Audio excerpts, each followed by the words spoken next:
काही ठळक घडामोडी.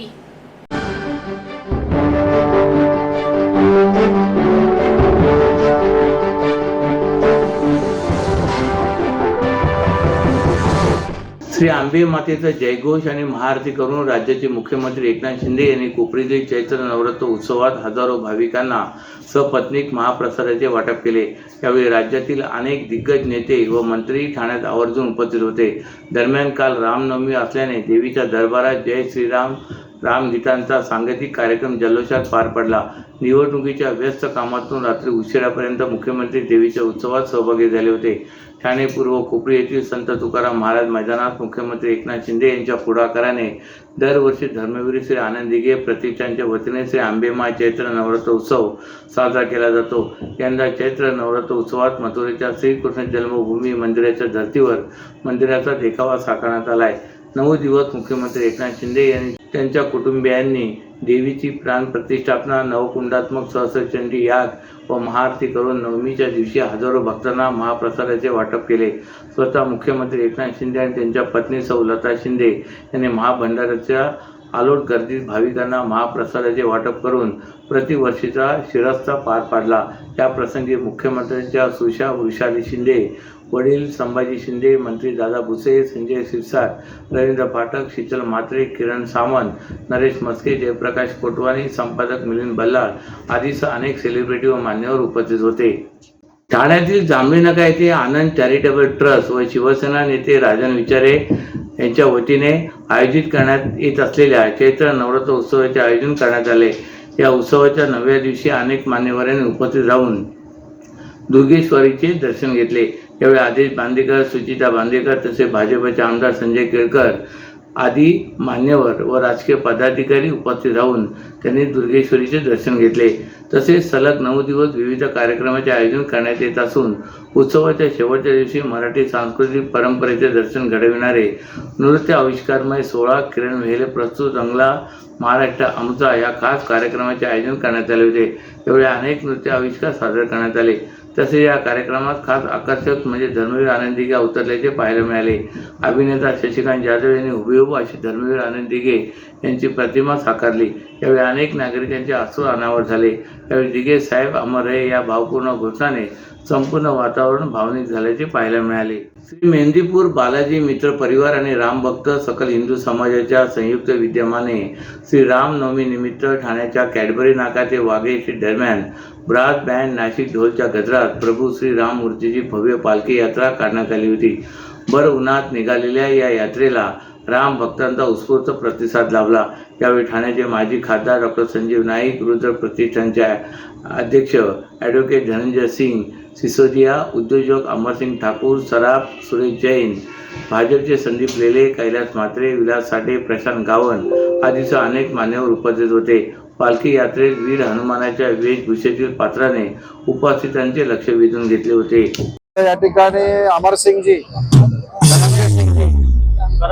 करण जैन या सर्व सहकार्यांच्या माध्यमातून आज रामनवमीच्या निमित्तानं रामाची या ठिकाणी पालखी घेऊन, प्रभू रामांची पालखी घेऊन या ठिकाणी एक खूप मोठी शोभायात्रा ठाण्यामध्ये सुरू आहे. आणि आज आनंद आहे की या शोभायात्रेच्या निमित्तानं पालखीला खांदा देण्याचं सौभाग्य मला मिळालं.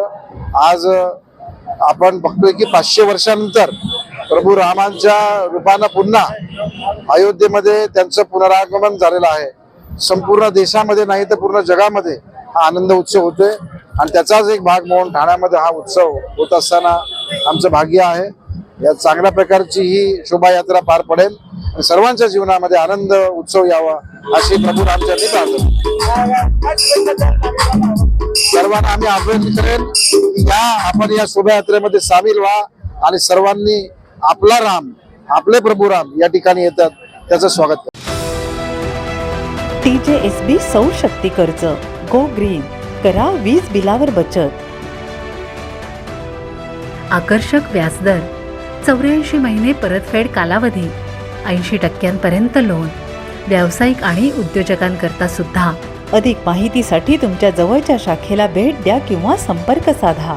1800-223-466 आणि 1800 82663466. सर्व नागरिकांना आवाहन करण्यात येत आहे की सध्या डासांमार्फत पसरणाऱ्या डेंग्यू या आजाराचा प्रसार रोखण्यासाठी प्रत्येकाने पुढीलप्रमाणे कार्यवाही करावी. डेंग्यू आजार एडिस इजिप्ती हा डास चावल्याने होतो.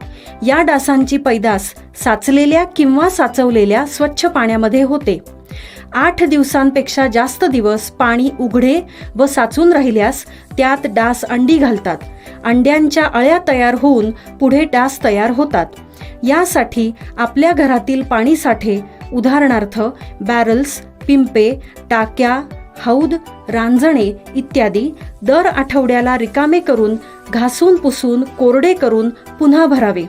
1 दिवस कोरडा दिवस म्हणून पाळावा.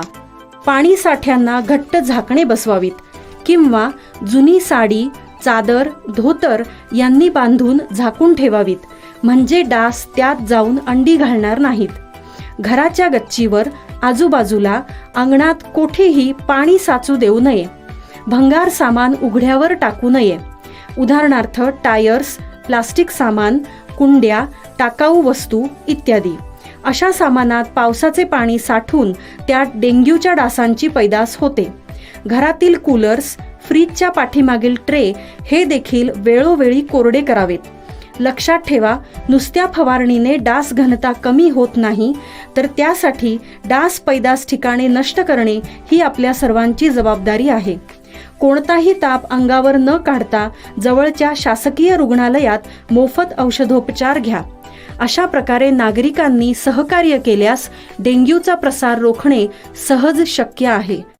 उष्म्याने रौद्ररूप धारण केल्याने गेल्या 2-3 दिवसापासून ठाणे शहराचे तापमान प्रचंड वाढत आहे. त्यामुळे उष्माघाताचा धोका वाढण्याची शक्यता असली तरी उष्माघात रुग्णांसाठी सिव्हिल रुग्णालयात 20 खाटांची विशेष वातानुकूलित कक्ष तैनात ठेवण्यात आला आहे.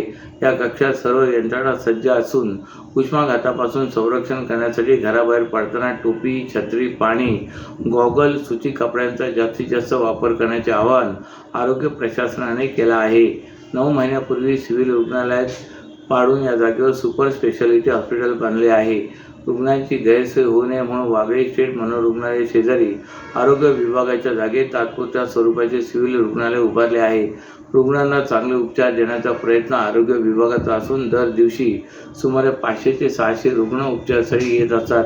ठाणे जिल्ह्याचे तापमान 40 अंशावर पोहोचले असून वाढत्या तापमानाचा त्रास नागरिकांना होण्याची शक्यता आहे. कोणाला उष्माघाताचा त्रास झाला तर उपचारासाठी सिव्हिल रुग्णालय सज्ज आहे. रुग्णालयात 20 खाटांचा वातानुकूलित विशेष कक्ष निर्माण केला असल्याची माहिती जिल्हा शल्य चिकित्सक डॉक्टर कैलास पवार यांनी दिली. ठाणे लोकसभेच्या जागेसाठी गेल्या अनेक दिवस भाजप आणि शिवसेनेमध्ये सुरू असलेला संघर्ष संपुष्टात आला असल्याचे समजते. या जागेवर शिवसेनेचाच उमेदवार उभा राहणार असल्याचे आता जवळपास निश्चित झाले असून शिवसेनेचे आमदार प्रताप सरनाईक यांच्या नावावर जवळपास शिक्कामोर्तब करण्यात आले असल्याची माहिती विश्वसनीय सूत्रांनी दिली. उभाटा पक्षाकडून विद्यमान खासदार राजन विचारे यांची उमेदवारी आधीच जाहीर करण्यात आली असून आता विचारे यांच्या विरोधात प्रताप सरनाईक निवडणुकीच्या रिंगणात उतरणार असल्याने ठाणे लोकसभेची निवडणूक ही अटीतटीची होणार असल्याचे निश्चित मानले जात आहे. कल्याण लोकसभेसाठी मुख्यमंत्री यांचे पुत्र श्रीकांत शिंदे यांच्या नावाची घोषणा उपमुख्यमंत्री देवेंद्र फडणवीस यांनी केली होती. त्यामुळे शिवसेनेसाठी कल्याणच्या जागेचा मार्ग मोकळा करून ठाण्याची जागा आपल्या पदरात पाडून घेण्याचे भाजपचे मनसुबे होते. मात्र शिवसेनेचे दिवंगत जिल्हाप्रमुख आनंद दिघे यांनी ही जागा भाजपकडून शिवसेनेकडे खेचून आणली असल्याची ही जागा सोडायला शिवसेना तयार नव्हती.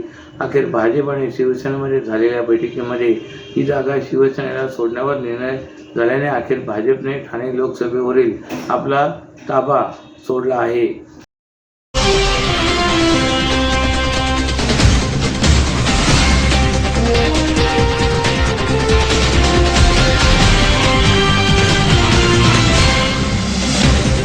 तर या होत्या आजच्या काही ठळक घडामोडी. तर पुन्हा भेटू याच वेळी याच ठिकाणी. ठाणे दर्पण या वृत्तवाहिनीचे प्रसारण YouTube वर पाहायला विसरू नका.